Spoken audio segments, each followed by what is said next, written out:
Hello viewers, আশা করি সবাই ভালো আছেন, সুস্থ আছেন। আজকের ভিডিওতে Lenovo ThinkPad X1 ন্যানো ল্যাপটপের BIOS সেটআপ দেখাবো। সাথে থাকবেন।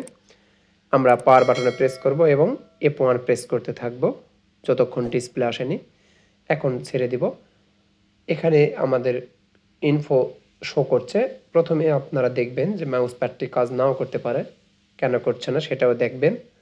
যদি না কাজ করে সেই ক্ষেত্রে এরকম একটা এক্সটার্নাল মাউস নিয়ে নেবেন। তারপর কনফিগে যাব। কনফিগ থেকে আমরা কিবোর্ড অ্যান্ড মাউসে যাব। এখানে আমাদের কিছু সেটিংস আছে গুরুত্বপূর্ণ। এখানে ট্র্যাক পয়েন্ট এটা আমরা অন করে দিব। তারপর টাচপ্যাড দেখছেন বন্ধ আছে, এটা আমরা চালু করে দিব, এই জন্য কাজ করছে না। তারপর আমরা চলে যাব FN এবং কন্ট্রোল, এই দুটা কাজ করবে না, এটা চালু করে দেব, এই জন্য এইটা অন করে দিলে FN কন্ট্রোল কাজ করবে।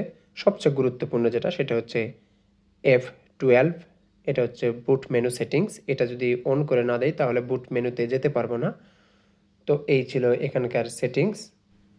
এই ল্যাপটপে আলাদা করে আর বেশি কোনো সেটআপ নেই বায়োস থেকে। উইন্ডোজ ইনস্টল এবং প্রাথমিক কাজ করার জন্য এইটুকুই যথেষ্ট।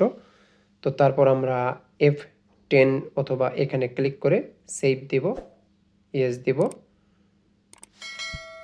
ভিডিওটি যদি আপনাদের উপকার আসে তাহলে অবশ্যই লাইক, কমেন্ট, শেয়ার করবেন আর সাবস্ক্রাইব করে সাথেই থাকবেন।